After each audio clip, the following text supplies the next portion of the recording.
বৃষ্টি ও উজানের ঢলে লালমনিরহাটে তিস্তার পানি বিপদসীমার উপরে। এদিকে রাজশাহী ও চাঁপাইনবাবগঞ্জে পদ্মার পানি বাড়ছে 3 দিন ধরে। কুষ্টিয়াতেও পদ্মার পানি বেড়েছে। সব জেলাতেই প্লাবিত নিম্নাঞ্চল, পানিবন্দী হাজারো পরিবার। প্রতিনিধিদের পাঠানো তথ্যচিত্রে ডেস্ক রিপোর্ট।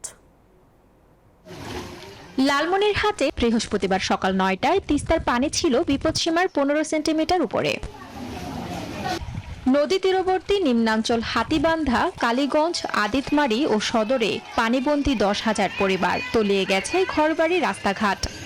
হাতে বসে থেকে পাক করে নিয়ে কিসে নিয়েছি তাকে খাওয়ার জন্য নিয়ে যাই।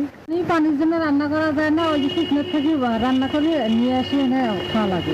3 দিন থেকে পানি, 3 দিন থেকে বাড়িতে পানি হচ্ছে, চুলা সব ভিজে গেছে, ভাত পাক করতে পারতেছি না।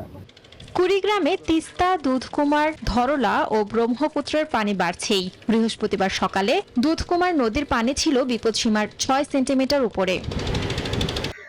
রাজশাহীতে গত 3 দিন ধরে পদ্মার পানি বাড়ছে, 24 ঘন্টায় বেড়েছে 6 সেন্টিমিটার। দুটি জেলাতেই প্লাবিত চরাঞ্চলের বিস্তীর্ণ এলাকা। পানি বেড়ে গেছে, সাপের ভয়, থাকতে পারছি না, তার লেগে এখানে এসেছি। কুষ্টিয়ার দৌলতপুরে পদ্মাপাড়ের 2 ইউনিয়নে পানিবন্দী 40,000 মানুষ। প্লাবিত চিলমারি ও রামকৃষ্ণপুর ইউনিয়নের নিম্নাঞ্চল। বন্ধ বেশ কটি প্রাথমিক বিদ্যালয়। তলিয়েছে আমন ধান ও সবজির ক্ষেত।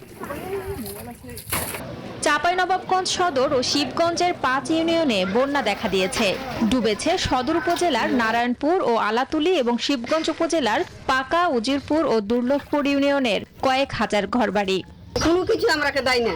এখন ইয়াতে বান বন্যা আছে তো আমরা পাই না কিছু, এবারও আসেনি কিছু। মানুষ কর্মহীন হয়ে পড়েছে, তাদের কোনো কাজকর্ম নেই, কাজেই মানুষ কঠিন দুরবস্থার মধ্যে এই বর্তমানে অবস্থান করছে। বন্যা কবলিত এলাকায় দেখা দিয়েছে খাবার ও বিশুদ্ধ পানির সংকট। পানিবাহিত নানান রোগবালাই ছড়িয়ে পড়ার শঙ্কাও রয়েছে। Desk report, news 24। বান্ডেল থাকলে প্রতি সেনমানিতে টাকা বাঁচবে। বিকাশ সেনমানি বান্ডেল কিনে জিতুন প্রতি লেনদেনে।